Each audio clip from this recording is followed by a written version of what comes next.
नमस्कार साथियों, मैं मुबारिक खान स्वागत करता हूं आपका आपके अपने चैनल मुबारिक एंटरटेनमेंट पर। दोस्तों, आज हम इस क्लास के अंदर डिस्कस करने वाले हैं अबाउट हमारी क्रेनियल नर्व के बारे में कि जो हमारी क्रेनियल नर्व होती हैं वो क्या होती हैं, और प्लस में ये इनका नाम याद रखना वो बहुत ही हेडेक होता है हमारे लिए, बहुत सारे स्टूडेंट्स के लिए, मेरे लिए इवन कि मैंने खुद ने जब ये याद की थी तो मुझे बहुत ज़्यादा डिफिकल्ट लगी थी।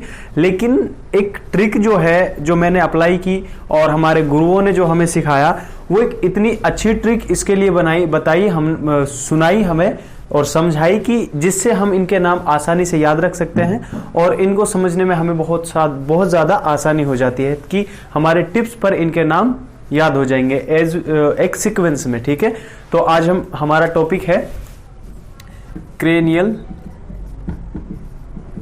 नर्व। तो स्पेशली आज का हमारा जो टॉपिक है वो है क्रेनियल नर्व। दोस्तों, क्रेनियल नर्व क्या होती है, सबसे पहले जानते हैं कि नर्व क्या होती है। नर्व जो है ये हमारे ब्रेन से निकलने वाली, हमारे पूरे अदर बॉडी को सप्लाई करने वाली नर्व होती है। मतलब ऐसा मान सकते हैं कि नर्व का मतलब क्या होता है, एक वायर होता है। जैसे कि यहाँ पर क्या है, ये एक बल्ब जल रहा है। ठीक है, अब यहाँ पे जो ये बल्ब जल रहा है, क्या ये बल्ब बिना किसी एनर्जी के जल रहा है? बिल्कुल नहीं, क्योंकि इसके लिए तो क्या है, एक एनर्जी की जरूरत है, एक लाइट की जरूरत है। और यहाँ पर कोई स्विच लगा हुआ है, एक स्विच लगा हुआ है, स्विच को ऑन करो तो लाइट जल जाती है। तो क्या ये इसका कोई कनेक्शन है या नहीं है? बिल्कुल है कनेक्शन। इन दोनों के बीच में जो कनेक्शन है वो हमारे एक वायर का कनेक्शन है, लाइट का कनेक्शन है। तो जो ये लाइट, जैसे ही हम इसको ऑन करते हैं तो ये क्या हो जाता है, हमारा बल्ब जो है वो जल जाता है। तो इन दोनों के बीच में जैसे वो वायर का कनेक्शन है, उसी तरह से जैसे ही हमारे बॉडी के अंदर कोई भी चेंजेस आते हैं, एग्जांपल के लिए कि हमारे बॉडी में कोई कट लग जाता है या फिर कुछ भी हमारे बॉडी में गरम गरम कुछ चीज लगा दे हम, तो ऑटोमेटिक बिना हम देख भी नहीं रहे होते हैं, फिर भी हमें पता चल जाता है कि हमारे उस बॉडी पार्ट पर कुछ ना कुछ गड़बड़ हुआ है, कोई ना कोई कट लगा है या कुछ भी जो भी प्रॉब्लम हुई है उसका हमें एहसास हो जाता है। कैसे एहसास होता है? उसके एहसास कराने वाली जो वहां पर वायर लगा हुआ है वो क्या है, नर्व है। ठीक है, इस तरह के हमारे बॉडी के अंदर दो तरह की नर्व पाई जाती हैं, एक होती है स्पाइनल नर्व और दूसरी होती है क्रेनियल नर्व। बेसिकली आज हम जानने वाले हैं स्पेशली हमारे क्रेनियल नर्व के बारे में कि क्रेनियल नर्व क्या होती है।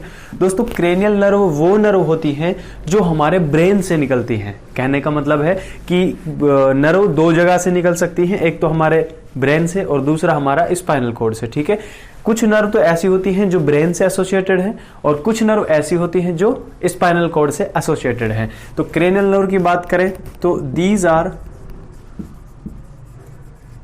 Associated with brain. ये नर्व कहां से एसोसिएटेड होती हैं? हमारे ब्रेन से एसोसिएटेड होती हैं। ठीक है, उसके बाद में बात करते हैं कि दीज हैव 12 पेयर।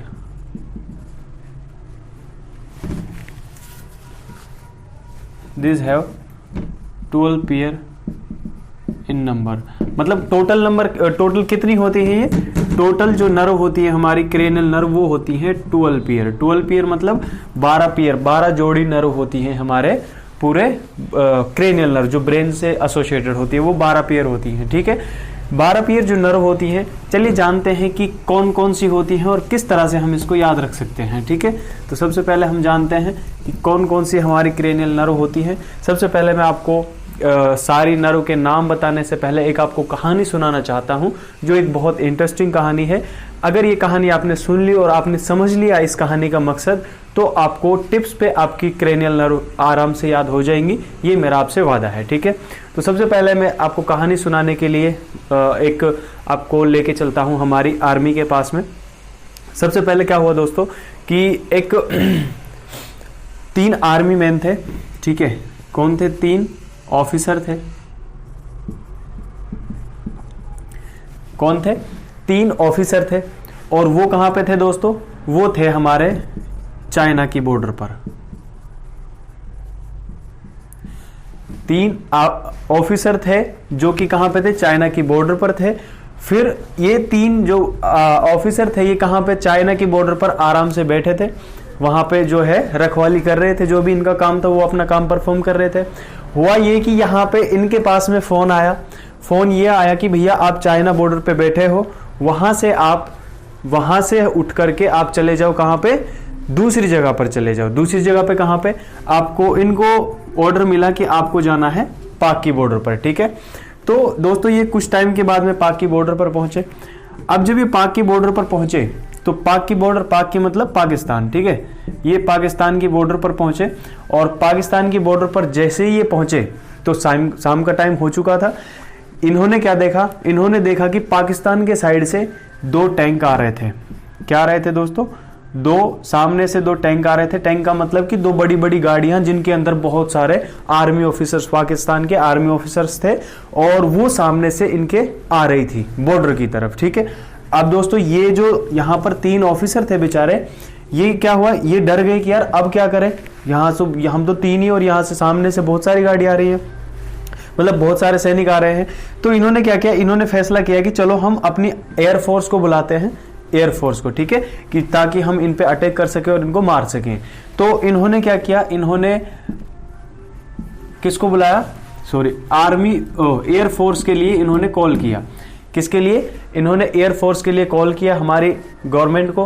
तो वहां से रिस्पॉन्स आया कि अभी तो हो चुकी है नाइट, क्योंकि जब तक हो चुकी थी शाम और नाइट के टाइम में फिर इन्होंने जैसे ही कॉल किया वहां पे, तो इनके सीनियर्स ने इनको कहा 3 ऑफिसर को कि भैया देखो बात ऐसी है कि अभी इस टाइम तो आर्मी जो हमारी एयरफोर्स है वो अवेलेबल नहीं है, लेकिन हाँ अगर तुम वहां पर रुक के इनको खुद से हैंडल करो तो हम मॉर्निंग तक अवेलेबल हो जाएगी, मॉर्निंग तक हम एयरफोर्स का एडजस्टमेंट करवा देंगे। तो इन 3 ऑफिसर्स ने सोचा कि यार सुबह तक हम 3 इनको कैसे हैंडल करेंगे, चलो भाग चलते हैं। तो इन्होंने क्या किया, इन्होंने भागने का प्लान बनाया।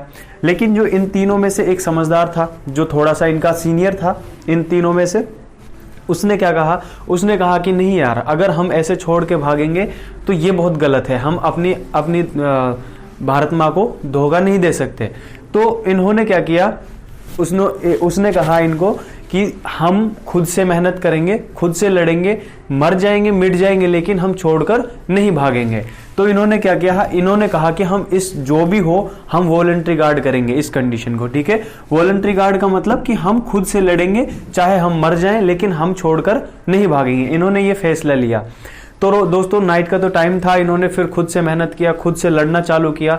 रात भर जंग चली, पूरी नाइट इन्होंने जैसे तैसे सारी कंडीशन को संभालने के बाद में मॉर्निंग में क्या हुआ कि जैसे ही, अब नाइट तो झगड़े में बीत ही गई थी, जैसे ही मॉर्निंग हुई, अब लड़ते लड़ते मॉर्निंग हो गई, तो जैसे ही मॉर्निंग हुई, मॉर्निंग में इन्होंने देखा कि मॉर्निंग में क्या देखा, मॉर्निंग में देखा कि हमारे जो इन्होंने नाइट में कॉल किया था एयरफोर्स के लिए, वो एयरफोर्स वहां पर आ गई।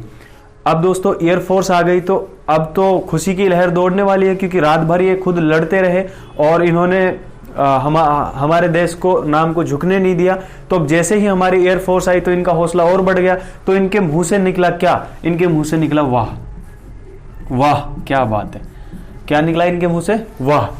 दोस्तों ये एक छोटी सी कहानी थी कि सबसे पहले 3 ऑफिसर थे, उनके बाद में इन्होंने देखा 2 टैंक आ रहे हैं। टैंक को देखने के बाद में क्या हुआ कि एयरफोर्स के लिए कॉल किया गया, एयरफोर्स नहीं मिली तो इन्होंने वॉलंटरी गार्ड का फैसला किया, और वॉलंटरी गार्ड करने के बाद में फिर जो एयरफोर्स भी आ गई तो फिर इनके मुंह से क्या निकला, वहां निकला, ठीक है। दोस्तों ये जो ट्रिक है, ये आपको, ये जो कहानी है ये आपको याद रखनी है, इससे आपके टिप्स पर जो है क्रेनियल नर्व हो जाएंगी। चलिए समझते हैं इस जो कहानी का सार है, एग्जैक्ट जो कहानी कहना क्या चाहती है वो आपको समझना है, ठीक है, वही एग्जैक्ट पॉइंट है। तो जो दोस्तों हमने बात की थी कि यहाँ पर हमारे 3 क्या थे, 3 ऑफिसर थे, 3 क्या थे, हमने पढ़ा था कि 3 ऑफिसर थे, ठीक है। ये 3 ऑफिसर हो गए। इन 3 ऑफिसर्स ने क्या देखा, 2 टैंक आ रहे थे सामने से, 2 टैंक आ रहे थे। तो इन्होंने क्या किया, इन्होंने कॉल किया हमारी एयरफोर्स के लिए, ठीक है, एयरफोर्स के लिए कॉल किया। एयरफोर्स मिली नहीं तो इन्होंने क्या फैसला किया, इन्होंने फैसला किया कि हमें क्या करना है, वॉलंटरी गार्ड करना है, वॉलंटरी गार्ड करना है। अब वॉलंटरी गार्ड करने की कोशिश की, रात भर इन्होंने मेहनत की। फिर क्या हुआ, मॉर्निंग में जैसे ही हमारी क्या आई, एयरफोर्स आई, तो इनके मुंह से क्या निकला, वाह, VAH, इनके मुंह से निकला वाह। दोस्तों ये हमारी ट्रिक थी जो हमें समझनी थी। अब जानते हैं कि क्या है इस ट्रिक का मतलब। स्टिक का मतलब है कि जो 3 ऑफिसर थे उनमें से पहला जो ऑफिसर है उसका नाम है दोस्तों ऑल्फैक्टरी नर्व। दूसरा जो ऑफिसर है इसका नाम है दोस्तों ऑप्टिक नर्व। तीसरा जो ओ है इसका नाम है दोस्तों ऑक्यूलोमोटर। चौथा जो ये हमारा टैंक है, ठीक है, टी से जो हमारा ये बनता है, इस टी का मतलब होता है दोस्तों ट्रोक्लियर नर्व, ट्रोक्लियर।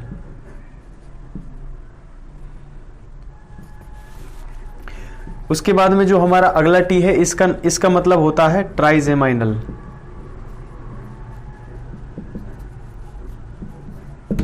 उसके बाद में जो हमारा ए है इसका मतलब है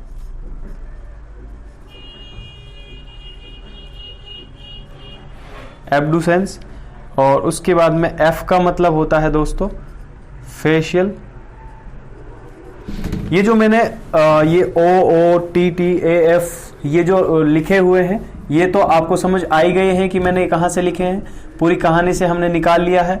एग्जैक्ट एक्यूरेट एक सीक्वेंस में हमने निकाला है कि कौन से वर्ड कहां पे लिखना है, ये आपको समझ में आ गया होगा आई होप। तो उसके बाद में वी का मतलब हो गया दोस्तों, वी का मतलब होता है वेस्टिब्यूलो कॉक्लियर। जी का मतलब है ग्लोसो फेरिंजियल। वी का मतलब है वेगस नर्व। ए का मतलब है एक्सेसरी। और एच का मतलब है दोस्तों हाइपो ग्लोसल। ठीक है दोस्तों, ये हमारी कुछ जो है नर्व है। 8 के बाद में आता है 9, ये 10, ये 11 और ये 12। ये इस तरह से 12 पेयर हैं। जैसे ऑल्फैक्टरी नर्व है इसके भी 2 हैं, ठीक है, 2 ब्रांच होती है। तो हमें क्या पढ़ना है, नाम तो 12 ही है लेकिन ये हर एक नर्व के 2 ब्रांच होती है, तो ये टोटल 12 पेयर होती हैं। ठीक है, सो दोस्तों हमने वो जो कहानी पढ़ी थी उस कहानी का मतलब है हमारा सबसे पहले तो 3 ऑफिसर हमने लिखे। उन ऑफिसर में सबसे पहला जो हमारी फर्स्ट क्रेनियल नर्व है, फर्स्ट जो ऑफिसर है उसका नाम है ऑल्फैक्टरी नर्व। ठीक है, जो कि किसके लिए जिम्मेदार है, हमारे सेंस ऑफ स्मेल के लिए जिम्मेदार होती है। उसके बाद में आती है हमारी ऑप्टिक नर्व। दूसरा क्या है, दूसरी हमारी क्रेनियल नर्व जो होती है वो होती है ऑप्टिक नर्व, ये हमारे विजन के लिए जिम्मेदार होती है। ठीक है, आंखों से देखने के लिए। तीसरी है ऑक्यूलोमोटर, ये आई बॉल के मूवमेंट के लिए जिम्मेदार है। आंख जो हमारी मूव कर रही है इधर उधर, ये जो मूवमेंट हो रहा है ना, ये हमारी ऑक्यूलोमोटर नर्व की क्या बोलते हैं है, मतलब उसी की मदद से हम कर पा रहे हैं मूवमेंट। ठीक है, उसके बाद आता है फोर्थ हमारी ट्रोक्लियर नर्व। ट्रोक्लियर नर्व भी हमारे आई बॉल का मूवमेंट ही करवाती है। एक मूवमेंट होता है जो कि ये करवाती है हमारी फोर्थ जो क्रेनियल नर्व है, ये एक मूवमेंट करवाती है हमारी आई बॉल का, जो है सुपीरियर ऑब्लिक नर्व। ठीक है, सुपीरियर ऑब्लिक मसल्स है हमारे आई बॉल की एक मसल होती है, उसका मूवमेंट करवाती है। उसके बाद में आते हैं ट्राइजेमाइनल नर्व जो 5th नंबर की क्रेनियल नर्व होती है। और ये नर्व ये हमारे इसकी खुद की 3 ब्रांचेस होती हैं। सबसे लार्जेस्ट नर्व होती है ये, लार्जेस्ट नर्व होती है। और सबसे मैक्सिमम ब्रांच इसकी मैक्सिमम नहीं है, सॉरी यार, ब्रांच तो मैक्सिमम वेगस नर्व की। ठीक है, उसके बाद में आती है एब्डुसेंस। एब्डुसेंस जो है 6th क्रेनियल नर्व होती है और ये लेटरल रेक्टस मसल्स की मूवमेंट करवाती है। अब ये लेटरल रेक्टस मसल्स कहाँ है, ये भी आंख के अंदर ही है। ठीक है, आई बॉल के अंदर ही है। आई बॉल के जो है 6 मसल्स काम करती हैं, जिनमें से 4 मसल्स का मूवमेंट तो करवाती है हमारी ऑक्यूलोमोटर, 1 का मूवमेंट करवाती है हमारी ट्रोक्लियर नर्व और 1 का मूवमेंट करवाती है हमारी एब्डुसेंस नर्व। ठीक है, उसके बाद में आता है फेशियल नर्व। फेशियल नर्व जो है ये फेशियल एक्सप्रेशंस के लिए जिम्मेदार है। जैसे कि मैं हंस पा रहा हूँ, तो जो हंसने का एक्सप्रेशन है, रोने का एक्सप्रेशन है, गुस्से का एक्सप्रेशन है, तो हमारी अलग अलग सिचुएशन में हम अलग अलग तरह के एक्सप्रेशन हमारे चेहरे पर लाते हैं, उनके लिए जिम्मेदार है हमारी फेशियल नर्व। उसके बाद में आता है vestibulo cochlear nerve. Vestibulo cochlear nerve जो होती है ये 8th क्रेनियल नर्व होती है, 8 नंबर की क्रेनियल नर्व है। और ये नर्व जो है हमारे कान से सुनने वाले जो रेस्पॉन्सिबल है, जो कान का सेंस है, हेयरिंग सेंस जो है, उसके लिए जिम्मेदार है। देन हमारा ग्लोसोफेरेंजियल नर्व, ये 9th क्रेनियल नर्व है। जी का मतलब हमने पढ़ा ग्लोसोफेरेंजियल नर्व। उसके बाद में वी हमने पढ़ा था, वी का मतलब वहा जो निकला था मुंह से, उसमें वी जो है इसका मतलब है vagus nerve, 10th cranial nerve होती है, सबसे लॉन्गेस्ट नर्व है हमारी क्रेनियल नर्व में, ठीक है। अगर ओवरऑल नर्व की बात करें, स्पाइनल और क्रेनियल दोनों की बात करें, तो उसमें सबसे लॉन्गेस्ट होती है हमारी सियाटिक नर्व, लेकिन अगर क्रेनियल की बात करें तो क्रेनियल में हमारी होती है वेगस नर्व। देन है हमारी abducens nerve, accessory nerve. Accessory nerve होती है 11th क्रेनियल नर्व, जो कि हमारे हेड और नेक का मूवमेंट करवाने के लिए जिम्मेदार होती है। देन हमारी हाइपोग्लोसल नर्व, ये होती है हमारी 12th क्रेनियल नर्व, इसको बोलते हैं हाइपोग्लोसल नर्व।